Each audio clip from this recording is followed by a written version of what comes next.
I guess, yeah, I think Daily Show were very news focused, very contemporary, like very of the moment. And I think this stuff, if anything, is kind of my escape from that. I try not to talk about that stuff here because, one, the topical stuff, if it's too topical, can it make a special? And two, I'm kind of, I get my fix making jokes about that every day. So this is kind of my self-expression for other stuff. Yeah. Yeah. That makes sense.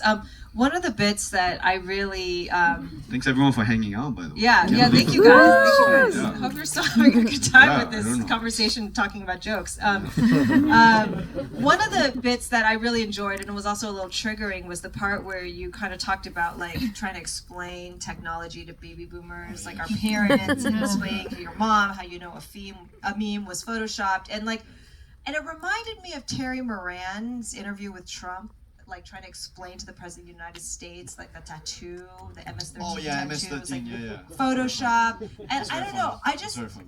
it just felt to me like an Asian journalist wouldn't have given up so quickly because we've had more practice. Oh, with the MS-13 Like on the talking about Photoshop, like no, you see, I don't know. that, like The president's he pretty. moved on so fast. I know, but it's difficult. He's difficult to interview. I don't want to second guess. Yeah. He's tough. He's the ignorance is really astounding. I was gonna say that's really respectful of you, but that's gracious. It's tough to tell this guy like reality sometimes. Yeah.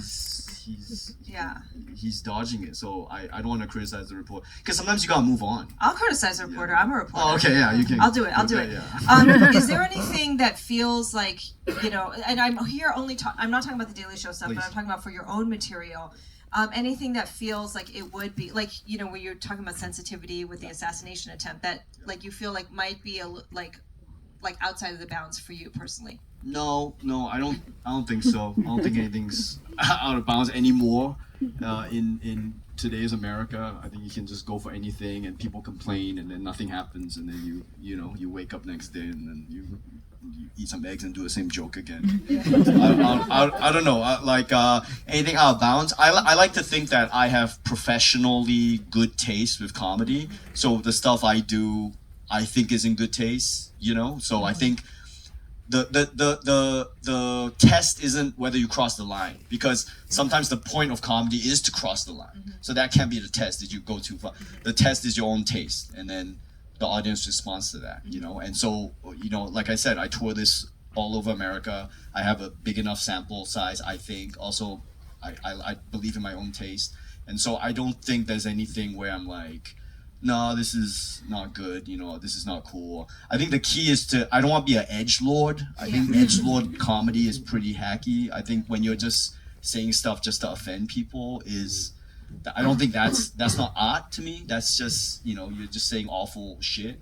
And the art to me is, as Anthony Jeselnik put it way better than me, he said like the art is getting away with it, right? Saying something awful and getting away with it. So did you get away with it or not? And oftentimes I think you have a whole kind of, I sound like the old man in comedy now. You have like this genre of comedy where it's comics just being edgelords, saying the worst thing possible, and when they get a negative response, they kind of complain about it. And I'm like, well, that's not what it is. No, I've written about that before.